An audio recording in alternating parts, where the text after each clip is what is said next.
সাহাবারা মা আয়েশার কাছে যেয়ে বলে, ও আম্মা, আমাদের নবী কেমন ছিল বলেন। মা আয়েশা বলতেন, কানা খুলুকুহু আল কোরআন, বিশ্বনবীর চরিত্র ছিল কোরআনের চরিত্র। কিসের চরিত্র?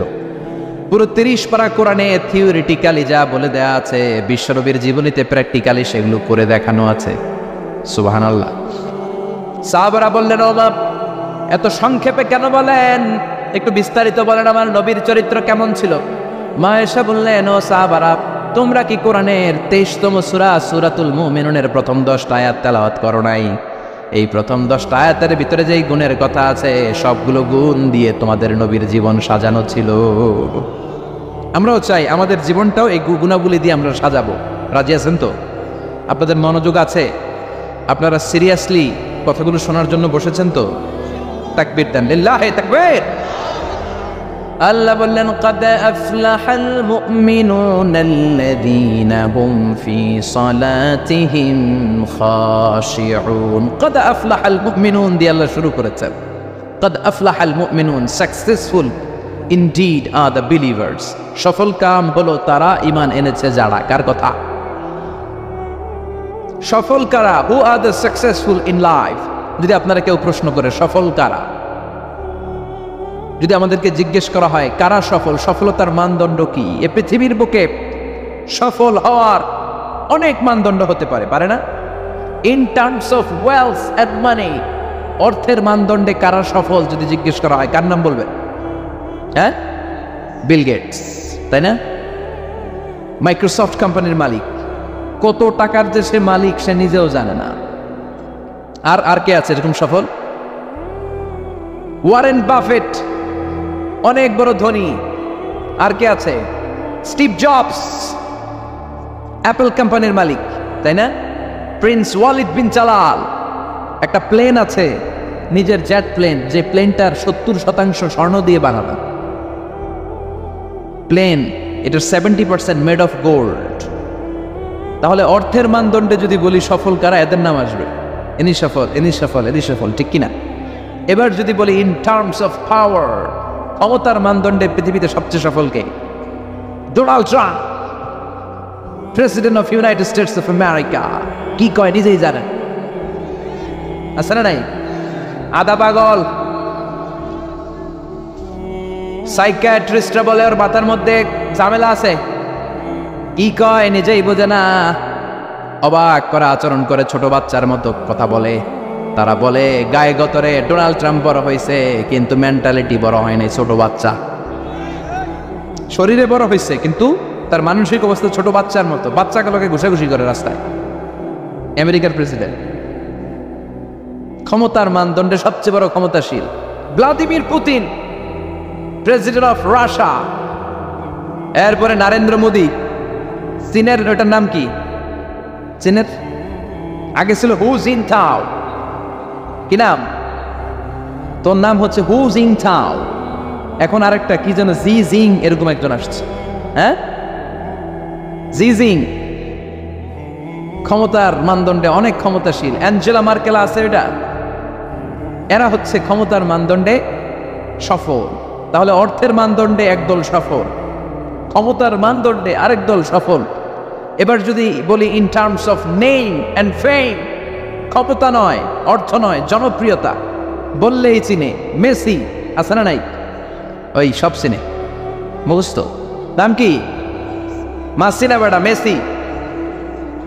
নেইমার আপনিও জানেন, সর্বনাশ, কিয়ামতের আলামত, হুজুরও জানে। কি নাম? নেইমার। আর কি আছে এরকম? রোনাল্ডো। আর কি আছে? এক নামে চিনে, গোটা বিশ্ব চিনে। বাংলাদেশের জনপ্রিয়তার বিচারে যদি বলি, এক নামে শেখ হাসিনা, সবাই চিনে। হ্যাঁ, খালেদা জিয়া এক নামে চিনে, মাশরাফি বিন মুর্তজা এক নামে চিনে। এখন আর একটা আছে হিরো আলম, আছে না নাই? In terms of name and ফেম।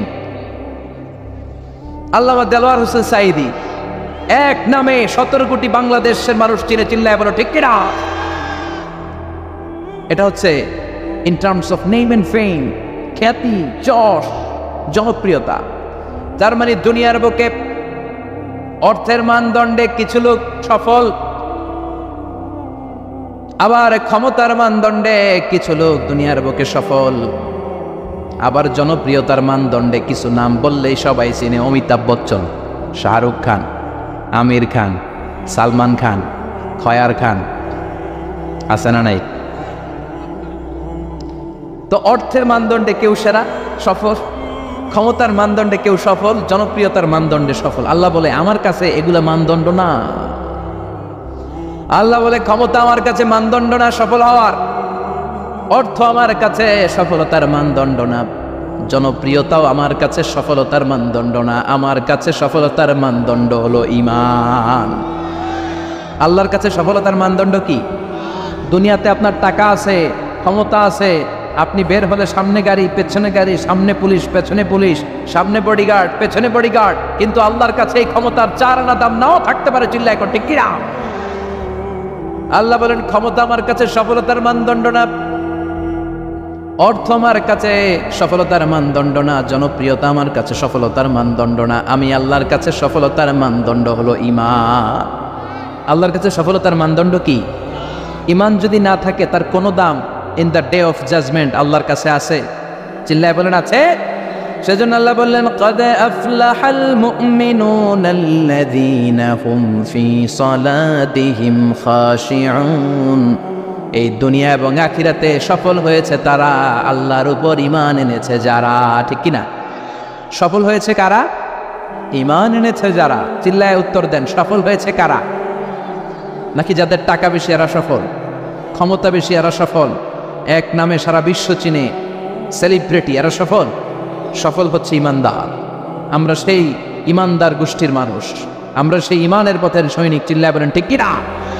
আল্লাহ বললেন কদ আফলাহাল মুমিনুনাল্লাযীনা হুম ফি সালাতিহিম খাশিউন। আমার কাছে সফলতার মানদণ্ড হলো ঈমান। আমার কাছে সফল হলো তারা, ঈমান এনেছে যারা। কিন্তু ঈমানটা আধা আধা মানলে হবে না, পুরাপুরি ঈমান থাকতে হবে। ঠিক কিনা? কেউ যদি বলে কোরআনের আধা মানি না, মুমিন না কাফের। কেউ যদি বলে আমি এই সূরা মানি ওই সূরা মানি না, মুমিন না কাফের। কেউ যদি বলে আমার যেইটা ভাল লাগে, আমার দলের জন্য যেইটা সুবিধা ওইটা মানি, আমার দলের জন্য যেইটা ঝামেলা ওইটা মানি না, এরকম আছে না নাই? মিষ্টি খাওয়ার সুন্নত মানে, মায়ের খাওয়া যে সুন্নত মানে না, আছে না নাই? মিষ্টি মিষ্টি কথা মানে, ঝুঁকি নেওয়া যে সুন্নাত ওইটা মানে না, এরকম আছে না নাই? সুন্নাত নয় শুধু সুমধুর আলাপন, আর সুন্নাত হলো হুঙ্কার গর্জন। ঠিক কিনা? সুন্নাত শুধু নয় নির্জন ধ্যানে যাওয়া, আর সুন্নাত হলো পাথরের আঘাত খাওয়া। মুহাব্বতে তার সুদিনের সাথী তুমি, দুর্দিনেও তার পাশে থাকো কি। আরো কিছু সুন্নাত আছে তুমি জানো কি, জানলেও জীবনে কখনো তা মানো কি। সুন্নাত নয় শুধু দাওয়াতের মেহমান, সুন্নাত নয় শুধু খাওয়া শেষে মধুপান। আরো কিছু সুন্নাত আছে তুমি জানো কি, জানলেও জীবনে কখনো তা মানো কি। চিল্লায় বলেন ঠিক কিনা? তার মানে আল্লাহর কাছে সফলতার মানদণ্ড হলো ঈমান, কিন্তু সাধারণ ঈমান নয়, ঈমানটা হতে হবে পূর্ণাঙ্গ ঈমান। কিছু মানলাম না এমন করা যাবে? মানলে পুরোটাই মানতে হবে। কার কথা? চিল্লায় বলেন কথাটা কার? আবার আল্লাহ বললেন ঈমান আনলে নির্ভেজাল ঈমান থাকতে হবে। ওই ঈমানের মধ্যে শিরক থাকলে হবে নাকি? কথা কোন? আল্লাহ বললেন ওয়াল্লাযীনা আমানু ওয়া লাম ইয়ালবিসু ঈমানাহুম বিযুলমিন উলাইকা লাহুমুল আমনু ওয়া হুম মুহতাদুন। ঈমান আনার পরে ঈমানের সাথে যদি শিরকে তোমরা না মিলাও, তখন তোমাদের ঈমানটা নির্ভেজাল ঈমান হবে। তখন দুনিয়ার জীবনে তোমাদেরকে নিরাপত্তা দিবে কে? আবার হেদায়েত দিয়ে তোমাদেরকে ধন্য করবে কে? তার মানে ঈমান হতে হবে নির্ভেজাল, ঈমানের মধ্যে শিরক থাকলে হবে? কথা কন? আল্লাহ সব মাফ করে, শিরক মাফ করে? করে না। আপনি কিয়ামতের দিন পাহাড় পরিমাণ গুনাহ নিয়ে আল্লাহর সামনে হাজির হয়েছেন, কিন্তু এই গুনার মধ্যে শিরকের গুনাহ নাই। আল্লাহ বললেন, তাহলে আমি পাহাড় পরিমাণ দয়া নিয়ে তোর কাছে হাজির হয়ে যাব। আবার আমরা যখন নামাজে দাঁড়াই, আল্লাহ বললেন, ওযু করলি ভালো কথা, মসজিদে ঢুকলি ভালো কথা, নামাজের কাতারেও দাঁড়ালি ভালো কথা, কিন্তু আগে বল শিরকের সাথে সম্পর্ক আছে নাকি? আমরা বলি ওয়াজ্জাহাতু ওয়াজহিয়া লিল্লাযী ফাতারাস সামাওয়াতি ওয়াল আরদা হানিফান ওয়া মা আনা মিনাল মুশরিকিন। আমরা নামাজের শুরুতে ঘোষণা দেই, আল্লাহ ওমা আনা মিনাল, আল্লাহ আমরা শিরক করি না, শিরকের সাথে আমাদের কোনো সম্পর্ক। আবার যখন হজ করতে যাই, লক্ষ লক্ষ হাজি সাহেবান আরাফাতের ময়দানে কাঁদে, আল্লাহর কাছে ডাকে, আল্লাহরে ডাকতে থাকে। আল্লাহ বলে, ডাকাডাকি পরে কর, হজ পরে কর, আগে বল শিরক করস নাকি? তখন সবাই ঘোষণা দেয়, লাব্বাইক আল্লাহুম্মা লাব্বাইক, লাব্বাইক লা শারীকা লাক লাব্বাইক, আল্লাহ আপনার সাথে শরীক করি না। এই ঘোষণা দেওয়ার পরে এরপরে হজ কবুল হয়, এরপরে সালাত কবুল হয়। তাহলে ইমান হতে হলে এটা নির্ভেজাল ইমান হতে হবে। ওই ইমানের সাথে শিরকের কোনো ছোঁয়া, কোনো ছিটে ফোঁটা সেখানে থাকতে পারবে। আল্লাহ বলে, ইমান যদি নির্ভেজাল হয় আর যদি ইমানটা পাকাপোক্ত হয়, তাহলে তোমাদের সাহায্যের জন্য গায়েবী মদদ আমি পাঠিয়ে দেব। সুবহানাল্লাহ। ওয়ালা তাহিনু ওয়ালা তাহজানু ওয়া আনতুমুল আ'লাউনা ইন কুনতুম মুমিনিন। ভয় নাই, বিপদ নাই, চিন্তা নাই। ইমানদারের মতো যদি ইমানদার হও, ইমানটা যদি ওই রকম হয়, তাহলে কোনো চিন্তা নাই, আমি আল্লাহর সাহায্য তোমাদের সাথে আছে না নাই? নবীদের ইমান ছিল সেরকম ইমান, ইমানের মতো ইমান, ঠিক কিনা? নবী মুসার মতো ইমান হলে রাস্তা হবে সাগর জলে। নবী ইউসুফের মতো ইমান হলে একে একে দরজা খুলে। নবী ইব্রাহিমের মতো ইমান যদি আজও থাকে বিদ্যমান, অগ্নিকুণ্ডে দেখতে পাবে খুবসুরত এক ফুলবাগান। সুবহানাল্লাহ পড়েন। এজন্য ইমানের মতো ইমান হলে সাহায্য পাঠাবে কে? আল্লাহ বললেন, ওয়ালা তাহিনু ওয়ালা তাহজানু ওয়া আনতুমুল আ'লাউনা ইন কুনতুম মুমিনিন। ভয় পেও না, চিন্তা করো না, আল্লাহর সাহায্য আছে না নাই? বিপদ যত বেশি আসে, পরীক্ষা যত বেশি আসে, বিজয়ের পতাকা পতপত করে উড়ার সময়টা কাছে আসতে থাকে, ঠিক কিনা? আকাশে যখন ঘুটঘুটে বেশি অন্ধকার দেখা যায়, প্রচন্ড অন্ধকারে যখন আকাশ একেবারে ছেয়ে যায়, রাত্রি যখন গভীর হয়ে যায়, সুবহে সাদিকের আলো আসার সময়টা কাছে আসতে থাকে, ঠিক কিনা? গর্ভবতী নারীর পেটের প্রসব বেদনা যত বেড়ে যায়, নতুন মেহমান দুনিয়াতে আসার সময় ঘনাতে থাকে, তেমনি ইমানদারের উপর আযাব গজব অত্যাচার যত বাড়তে থাকে, ইসলামের বিজয়ের সময়টাও কাছে আসতে থাকে। এজন্য ইমান হতে হবে ইমানদারের মতো, ইমান হতে হবে পাক্কা ইমান। চিল্লায় বলেন ঠিক কিনা? সে আল্লাহ বললেন, قد أفلح المؤمنون الذين هم في صلاتهم خاشعون. Successful indeed are the believers. সফল হলো তারা ইমান এনেছে যারা। কার কথা? চিল্লায় বলেন। জিমে পড়ছেন? কষ্ট হচ্ছে? সফল হলো তারা ইমান এনেছে যারা। তবে শুধু ইমানদার বলে হাত তুললেই হবে না, 7টা গুণ সেই ইমানদারের ভেতরে থাকার দরকার আছে না নাই? 1 নম্বর গুণ আমরা শুরু করছি, কানগুলো খরগোশের মতো খাড়া করে শুনেন। শুনতেছেন? আল্লাহ বললেন, আল্লাযীনা হুম ফি সালাতিহিম খাশিউন। ইমানদারেরা যখন নামাজের মুসল্লায় দাঁড়ায়, দিন দুনিয়ার হুঁশ তাদের থাকে না, তাদের অন্তরটা চলে যায় আল্লাহর আরশের দিকে, ঠিক কিনা? বিশ্বনবী বলতেন, আনতা আবুদাল্লাহ কান্নাকা তারাহু, এমন ভাবে নামাজ পড়ো যেন তুমি আল্লাহরে দেখছো। ফাইন লাম তাকুন তারাহু ফাইন্নাহু ইয়ারাক। এটা যদি মনে করতে কষ্ট হয়, অন্তত এটা ভাবো যে আল্লাহ তোমায় দেখছে, ঠিক কিনা? নামাজে যখন দাঁড়াবেন ভাববেন আমি আল্লাহরে দেখতেছি। এটা ভাবা অনেক কঠিন, এটা যেন যেন লোকেরা পারে না। যদি না পারেন তাহলে অন্তত এটা ভাবেন যে আল্লাহ আপনারা দেখতেছে, আল্লাহ ইজ ওয়াচিং মি, আল্লাহ আমাকে দেখছে। তো আমি আল্লাহরে দেখতেছি আর আল্লাহ আমারে দেখতেছে। সুফিরা এটারে 2টা ক্লাস করছে, একটা নাম দিছে মুশাহাদা আর একটা নাম দিছে মুরাকাবা। মুশাহাদা মানে আমি নিজে দেখি, আর মুরাকাবা মানে আমি দেখি না, আমারে দেখে কে? কেউ যেটা দেখে না দেখে কে? কেউ যেটা শোনে না শোনে কে? আল্লাহ আপনারা দেখতেছে। নামাজের মুসল্লা এই চিন্তাটা করলে খুশু খুদু বাড়ায় দিবে কে? খুশু মানে ভয়। কার ভয়? কথা বলেন।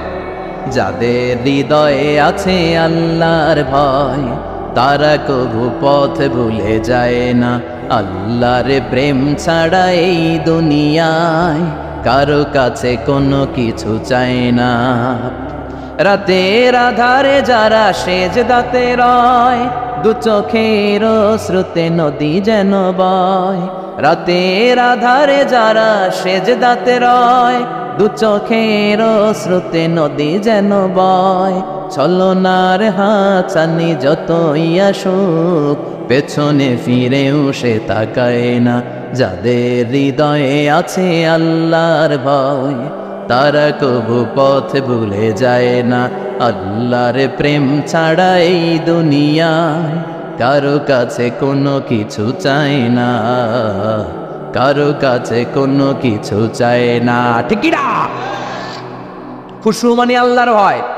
আল্লাহর ভয় নিয়ে যদি কেউ মুসল্লার মধ্যে নামাজের জন্য দাঁড়ায়, তার মন ডানে বায়ে কোনো দিকে যেতে পারে নাকি? কথা বলেন। তার নজরটা থাকবে তার সিজদার দিকে। বান্দা যখন সিজদা থেকে নজর ডানে নেয়, আল্লাহ বলে বান্দা ফিরে আয়। আবার যখন বাম দিকে নজর করে, আল্লাহ ডাক দিয়ে বলে আকবিল ইয়া ইবাদি আকবিল, ফিরে আয়। আবার যখন উপরের দিকে তাকায় বলে ফিরে আয়। এরকম আছে না নাই? নামাজও পড়ে এমনি, নামাজও পড়ে আবার এমনি চায়, নামাজও পড়ে আবার ঘরের দিকে চায়, আছে না নাই? না, আল্লাহ বলে আকবিল, বান্দা ফিরে আয়, ফিরে আয়, তাকাবি তো সেজদার দিকে। তিনবার নজর ডানে বায়ে যখন ঘোরানো হলো, তিনবারও যখন নজর ফিরায় না, আল্লাহ তখন ডেকে বলে লা হাজাত আলি লা সলাতিক, এই নামাজের কোনো দরকার আমার নাই। যে আল্লাহর জন্য ওযু করলেন, সময় দিলেন, এতক্ষণ ধরে নামাজ পড়লেন, ওই আল্লাহ যদি বলে তোর নামাজের দরকার নাই, তো কারে দিলেন নামাজ? এজন্য নামাজের মধ্যে তাড়াহুড়ো করা যাবে? খুশু খুদু, খুশু মানে আল্লাহর ভয়। নামাজে যখন দাঁড়াবেন, শুধু নিজেরাই মুসল্লি বানাবেন না, মনটারেও মুসল্লি বানাবেন। আমরা শুধু নিজেরা নামাজি হই, মনটারে নামাজি বানাই না। আমি ঠিকই আল্লাহু আকবার, মন চলে গেছে সৌদি আরব, মন চলে গেছে হিন্দি সিনেমার দিকে, মন চলে গেছে দোকানের দিকে, মন চলে গেছে ক্রিকেট খেলায়, আছে না নাই? উনি কিন্তু মুসল্লি, মসজিদে উনি কি মুসল্লি, উনি হাতে পায়ে একেবারে মুসল্লি, কিন্তু মনটারে মুসল্লি বানায় নাই। এজন্য মনটারেও নামাজি বানাতে হবে। আমরা বলি মনটারে কাজ দেন, মনটারে কখনো অলস বসে থাকতে দেয়া যায় না। আপনিও মুসল্লি হবেন, মনটারেও মুসল্লি বানাতে হবে, তা না হলে মন ডানে বায়ে ঘুরবে। মনের আরবি হচ্ছে কলব। কলব মানে যেটা নাড়াচাড়া করে। এটা এখন এদিকে, পরে ঢাকায়, এরপরে সৌদি আরব, এরপরে আমেরিকা। এটার পাসপোর্টও লাগে না, ভিসাও লাগে না, এটা খালি দৌড়ায়, ঠিক কিনা? এজন্য মনটারে নামাজি বানানোর দরকার আছে না নাই? এজন্য আল্লাহ বললেন কদ আফলাহাল মুমিনুনাল্লাযীনা হুম ফি সালাতিহিম খাশিউন। মুমিন বান্দাদের প্রথম গুণাবলী হলো, মুমিন বান্দারা যখন নামাজে পড়ে, মনটারে নিয়ে নামাজ পড়ে, নিজেও নামাজি, মনটাও নামাজি, ঠিক কি না? আমাদের অনেকের নামাজে মন বসে না। আমাদের অনেকে বলে হুজুর নামাজে দাঁড়ালে মন সাথে থাকে না, নামাজে শুধু ভুল হয়, সূরা যে কয়বার পড়ে নিজেও জানি না। এরকম আছে না নাই? এদিকে ওদিকে চলে যায়। এখন মনটারে কিভাবে আপনি এক জায়গায় আনবেন, কনসেন্ট্রেট করবেন কিভাবে? বিশ্বনবী একবার মসজিদে ঢুকে দেখলেন এক সাহাবী নামাজ পড়তেছে, আল্লাহু আকবার, নামাজের মধ্যে এরকম করতেছে। এরকম করে না অনেকে? নামাজের পরে দাড়িও টানে, দাড়িও চুলকে, আছে না নাই? নামাজ পরে জামাও সোজা করে, নামাজ পরে দাড়িও টানে। বিশ্বনবী বললেন লাউ খাশাআত কলবুহু লা খাশাআত জাওয়ারিহুহু, এর অন্তরে যদি আল্লাহর ভয় থাকতো, তাহলে এর অঙ্গ প্রত্যঙ্গের মধ্যেও এই ভয়ের ইম্প্যাক্ট পড়তো। এই সাহাবীর অন্তরে আল্লাহর ভয় নাই, খুশু নাই, এজন্য হাতে পায়ের মধ্যেও খুশু নাই, হাত একবার এদিকে নড়ে, আরেকবার ওদিকে নড়ে। আমাদের এরকম সমস্যা আছে না নাই? বিশ্বনবী বললেন তোমাদের যদি খুশু খুদু নামাজের মধ্যে বাড়াতে মনে চায়, নামাজের মুসল্লায় দাঁড়িয়ে হৃদয়টারে যদি আল্লাহর আরশে পাঠিয়ে দিতে মনে চায়, তাহলে নামাজের মুসল্লায় যখন দাঁড়াবা মনে করবা এটাই হতে পারে জীবনের শেষ নামাজ। 5টা টিপস দিব আপনাদের মনোযোগ বাড়ানোর জন্য। 5টা। কয়টা? নামাজে মনোযোগায়ন কিভাবে করবেন, 5টা টিপস খেয়াল করে রাখেন, কিভাবে নামাজের মনোযোগ বৃদ্ধি করবেন। টিপস নাম্বার 1, সল্লু সলাতান মুআদ্দিয়া, বিদায়ী নামাজ পড়বেন। মনে করবেন হতে পারে আজকের এই নামাজটাই আমার জীবনের শেষ নামাজ। এখন বাজে 10:30, আপনাকে বলা হলো আজ রাত 1টার দিকে আপনার জীবনের হায়াত ফুরিয়ে যাবে, চলে যাওয়া লাগবে না? আমাদের থাকতে পারবো আমরা? চলে যাওয়া লাগবে। রাত 1টায় মালাকুল মউত চলে এসে রূহ কবজ করে নিয়ে যাবে। আর 1.5 ঘন্টা আপনার হাতে সময়। এই 1.5 ঘন্টায় আপনি নামাজ রোজা যা পারেন করে নেন, আপনার হুঁশ থাকবে? কথা কন। 1.5 ঘন্টা পরে আপনার মরণ। আপনি তাড়াতাড়ি করে অজু করে আসবেন, যায় নামাজে দাঁড়াবেন, মনে মনে ভাববেন আজকে জনমের মতো মাফসাম আল্লাহর কাছে, আকাম কুকাম যা করছি সব কাইন্দা একেবারে মাফ করায় ফেলাম আল্লাহর কাছে, ঠিক কিনা? সেদিন আপনি অজু করবেন চমৎকার ভাবে পাঞ্জাবিটা পরে, আতর মেখে, টুপিটা পরে মুসল্লার মধ্যে দাঁড়িয়ে আল্লাহু আকবার বলে নামাজ শুরু করবেন। ওই দিনের নামাজে আপনার কোনো তাড়াহুড়ো নাই, আছে? আজীবন তাড়াহুড়ো করছেন, কিন্তু ওই দিন আপনার তাড়াহুড়ো নাই। ওই দিনের রুকুটা আপনার জীবনের শ্রেষ্ঠতম রুকু হয়ে যাবে। ওই দিনের সেজদাটা আপনার জীবনের শ্রেষ্ঠতম সেজদা হয়ে যাবে। ওই দিন আপনি সেজদায় পড়ে চোখের পানি দিয়ে জায়নামাজ ভিজিয়ে দিবেন না? কথা বলেন, দেবেন না? এর কারণ আপনি জেনে গেছেন এটাই আপনার জীবনের শেষ নামাজ, ঠিক কিনা? তো এই যে প্রত্যেক নামাজের সময় মসজিদে যে আল্লাহু আকবার বলে যে দাঁড়াই, এই নামাজের পরে আবার কোনো নামাজের চান্স আমি জীবনে পাবো কিনা কোনো গ্যারান্টি আছে? চিল্লায় বলতে হবে, গ্যারান্টি আছে? আরো 30 মিনিট আমরা সবাই বেঁচে থাকবো, গ্যারান্টি? আরো 10 মিনিট বাঁচবো, গ্যারান্টি? শ্বাস যেটা ভিতরে নিলাম ফেলতে পারবো, কোনো গ্যারান্টি আছে? তাহলে প্রতিটা নামাজের সময় আমরা এই কথাটা ভাবি না কেন যে হতে পারে এই নামাজটাই আমার জীবনের শেষ নামাজ, হতে পারে আজকের এই সেজদাটা আমার জীবনের শেষ সেজদা। চিল্লায় বলেন ঠিক কিনা? বিশ্বনবী শিখায় দিলেন মনোযোগায়নের প্রথম পদ্ধতি। নামাজে মনোযোগ থাকে না, মনোযোগ যদি বাড়াতে চাও ভাবো এটাই হতে পারে জীবনের শেষ নামাজ। সল্লু সালাতান মুআদ্দে, perform the salah as if this is your last and final prayer. এমন ভাবে নামাজ পড়ো মনে করো এটাই হতে পারে জীবনের শেষ নামাজ। আজকে থেকে প্রত্যেকবার আল্লাহু আকবার বলার সময় এটা ভাবতে পারবো না আমরা যে হতে পারে এই নামাজটা আমার শেষ নামাজ? এই চিন্তাটা মাথার মধ্যে রাখার দরকার আছে না নাই? সাইয়েদনা আলী রাদিয়াল্লাহু তাআলা আনহু উনি যখন নামাজে দাঁড়াতেন দিন দুনিয়ার হুঁশ থাকতো না। উনার পায়ের মধ্যে জিহাদের ময়দানে তীর ঢুকেছে, তীর বের করতে গেলেই চিৎকার মারে, কাউরে তীর ধরতে দেয় না। বিশ্বনবী বললেন, বেলাল আকিমিস সালাহ, নামাজের একামত দাও। নামাজ শুরু করার আগে এক সাহাবীরে বললেন, নামাজের মাঝখান দিয়ে যে তুমি আলীর পা থেকে টেনে তীর বের করবে, কারণ আমি জানি আমার মেয়ের জামাই আলী যখন নামাজের যায়, নামাজে দাঁড়ায়, দিন দুনিয়ার কোনো হুঁশ আলীর আর থাকে না। একামত আল্লাহু আকবার, আল্লাহু আকবার। বিশ্বনবী নামাজ শুরু করলেন, রুকু দিলেন, সিজদা দিলেন। দ্বিতীয় রাকাতের জন্য যখন দাঁড়ালেন, বিশ্বনবীর কথা মতো এই সাহাবী যে কাতারের মাঝখানে সাইয়েদনা আলীর পা থেকে গায়ে যত জোর ছিল টান মেরে তীর বের করেছে, ফিনকি দিয়ে রক্ত বের হয়েছে। সাইয়েদনা আলী মুহূর্তের জন্য টের পায় নাই। নামাজ শেষ, সালাম ফিরালেন, তাকিয়ে দেখে পায়ে তীর নাই, চারদিকে শুধু রক্তের বন্যা। বিশ্বনবী বললেন, ও আলী চিন্তা করো না, আমার কথা মতো এক সাহাবী তোমার পা থেকে তীর বের করেছে। আমি জানি যখন তুমি নামাজের মুসল্লায় দাঁড়িয়ে যাও তোমার মনটা দুনিয়ায় থাকে না, তোমার মনটা আল্লাহর আরশের দিকে চলে যায়। তোমার নামাজের মধ্যে খুশু খুদু এত বেড়ে যায়, আখিরাতের কথা এত তোমার স্মরণ হয়ে যায়, নামাজের মধ্যে তোমার পায়ের তীর টেনে বের করেছে, এক সেকেন্ডের জন্যও তুমি টের পাও নাই রে আলী। সুবহানাল্লাহ। উনি মনে করতেন এটাই জীবনের শেষ নামাজ। সাহাবারা যখন মরুভূমিতে নামাজ পড়তে দাঁড়াতেন, আকাশের পাখিগুলো এসে সাহাবাদের মাথার মধ্যে বসে যেত। মরুভূমির পাখিগুলো মনে করতে এগুলো খেজুর গাছ। কি মনে করে বসতো? কথা বলে না, জোরে কন। আছে, এলাকা আছে খেজুরের রস হয়? হ্যাঁ হয়েছে, খাইছেন? পাখিগুলো মনে করতে এগুলো খেজুর গাছ, কারণ সাহাবারা নড়ে না, চড়ে না, ডানে বায়ে তাকায় না। খেজুর গাছ যেদিন ঠায় দাঁড়িয়ে থাকে, সাহাবারা ঠায় দাঁড়িয়ে থেকে নামাজ পড়তেন। চিল্লায় কোন আল্লাহু আকবার। তাহলে মনোযোগ বৃদ্ধির 1 নম্বর পদ্ধতি, মুসল্লায় যখন দাঁড়াবো ভাববো এটাই আমার জীবনের শেষ নামাজ, এরপরে হয়তো নামাজের সুযোগ নাও পেতে পারি, ঠিক কিনা? 2 নম্বর পদ্ধতি হলো নামাজের মধ্যে আহকাম এবং আরকানগুলো ধীরস্থির ভাবে আদায় করতে হবে, তাড়াহুড়ো নামাজের মধ্যে করা যাবে না। আমাদের হানাফি মাযহাবে তা'দিলুল আরকান এটা ওয়াজিব। রুকুনগুলো আদায় করার সময় ধীরস্থির ভাবে আদায় করা এটা হানাফি মাযহাবে কি ওয়াজিব। চিল্লায় বলেন, এটা কি ওয়াজিব? তরক করলে কি করতে হয়? হ্যাঁ, সেজদা দিতে হয়। কিন্তু অন্যান্য মাযহাবে এটা ফরজ, এটা বাদ দিলে আপনার নামাজই হবে না, তাড়াহুড়ো করলে নামাজই হবে না। বিশ্বনবী দেখলেন মসজিদে নববীতে এক সাহাবী নামাজ পড়ে, নামাজ শেষে নবীর কাছে আসলে বিশ্বনবী বললেন, সল্লি ফাইন্নাকা লাম তুসল্লি, নামাজ পড়ো কারণ তোমার নামাজ হয় নাই।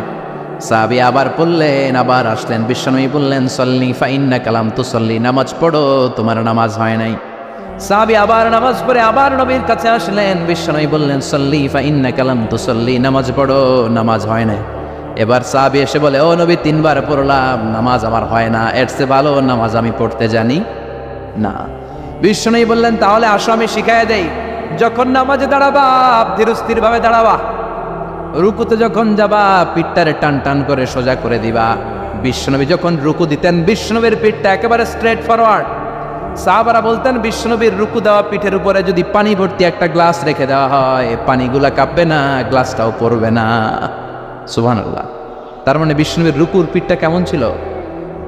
Straight forward. বিশ্বনবী বলেন, রুকু থেকে দাঁড়াবা ধীরস্থির ভাবে দাঁড়াও, আবার সেজদায় গেলে ধীরস্থির ভাবে যাও। আমাদের দেশে অনেকে রুকু থেকে কোন রকম মাথাটা তুলে আবার সেজদায় দৌড় মারে, আছে না নাই? লক্ষ্মীপুরে নাই, এদিকেও আছে। 2 সেজদার মাঝখানে ধীরস্থির ভাবে বসা হচ্ছে ওয়াজিব। অনেকে এক সেজদা থেকে কোন রকম মাথাটা একটু উপরের দিকে উঠিয়ে আরেক সেজদায় মুরগির মতো ঠোকর মারে, এরকম তো এদিকে নাই না? আবার অনেকে ইমাম সাহেবের আগে দৌড় মারে, আছে না নাই?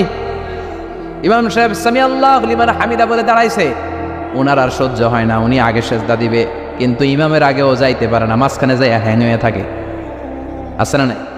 মোবাইল মাঝে মাঝে হ্যাং হয় না, মানে সামনেও যায় না পিছনেও যায় না। তো ওনারাও ইমামের আগে সেজদায় যাবে, তো ইমাম যাইতে পারে না, উনিও যেতে পারে না, মাঝ অবস্থায় যায় কি হয়?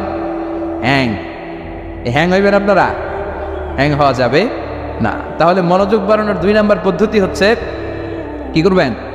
ধীরস্থির ভাবে। There is no rushing in salah, there is no hastiness in salah. নামাজের মধ্যে কোনো তাড়াহুড়ো নাই, তাড়াহুড়ো করলে এটা নামাজ হয় না। এমনকি নামাজের দিকে বিশ্বনবী তাড়াহুড়ো করে যেতেও নিষেধ করেছেন।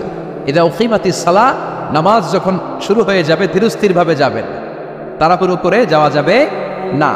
3 নম্বর পদ্ধতি, জামাতে পড়বেন, তাহলে মনোযোগ বাড়ায় দিবে কে? বিশ্বনবী বলেন, সালাতুল জামাআত আফদলু সালাতাল ফারদি বি27 দারাজা। একা একা নামাজ পড়লে যতটুকু সওয়াব হয়, জামাতে নামাজ পড়লে 27 গুণ বেশি সওয়াব হয়। জামাতে পড়ার দরকার আছে না? জামাতে বললে আর মনোযোগ এদিক সেদিক যায় না। সবাই আল্লাহু আকবার, আমি আল্লাহু আকবার, সবাই আসসালামু আলাইকুম ওয়া রাহমাতুল্লাহ, আমি আসসালামু আলাইকুম ওয়া রাহমাতুল্লাহ, মন আমার এদিক সেদিক যাওয়ার সুযোগ আছে? কম, ঠিক কি না? 4 নম্বর, নামাজে যা বলেন অর্থ বোঝার চেষ্টা করেন। আমরা সালাতে যেটা বলি এটার অর্থ বুঝি না। আমরা প্রতিদিন বলি আলহামদুলিল্লাহ রাব্বিল আর রহমানির মালিকি, আবার বলি সামি আল্লাহু লিমান হামিদা, কি কইলাম বুঝি নাই। সুবহান রাব্বিয়াল আলা মানে কি জানি না। আত-তাহিয়াত লিল্লাহি ওয়াস সালাওয়াত ওয়াত তাইয়্যিবাত অর্থ কি জানি না। এজন্য সালাতে যা বলেন এটা বুঝে বুঝে বলার চেষ্টা করেন। অ্যাট লিস্ট সালাতে যেটা আপনি পড়েন এটার অর্থটা শিখার চেষ্টা করেন, তাহলে বললে হৃদয়ের মধ্যে টাচ লাগবে, অন্তরে দরদ লাগবে, চিৎকার করে বলেন ঠিক কিনা। 5 নম্বর পদ্ধতি, নামাজের মধ্যে যে সুন্নাতগুলো আছে সুন্নাতগুলো আদায় করবেন, তাহলে নামাজের মধ্যে মনোযোগ বাড়ায়া দিবে কে? হাত তোলা সুন্নাত তোলেন। রফউল ইয়াদাইন যদি করেন, অভ্যাস যদি থাকে, বারবার হাত তোলা তুলেন, প্রতিবার তুললে 10টা করে সওয়াব। আমিন বলবেন, যে মসজিদে জোরে জোরে বলেন, আস্তে তো আস্তে বলেন, কিন্তু বইলেন, বলার দরকার আছে না নাই? বিশ্বনবী বললেন, ইদা আম্মানাল ইমাম আমিনু, ইমাম যখন আমিন বলে তোমরাও আমিন বলো, কারণ তোমরাও যখন আমিন বলো ফেরেশতারাও আমিন বলে। তোমাদের আমিন ফেরেশতাদের আমিন যখন মিলে যায়, তোমাদের জীবনের সব গুনাহ মাফ করে দেয় কে? এজন্য আমিন জোরে কোন বাস্তে কোন বলবেন, এটা ছাড়বেন না। তাশাহুদের মধ্যে আঙ্গুল তুলবেন, হয় নাড়াবেন নয় তুলে রাখবেন, এটা সুন্নাহ।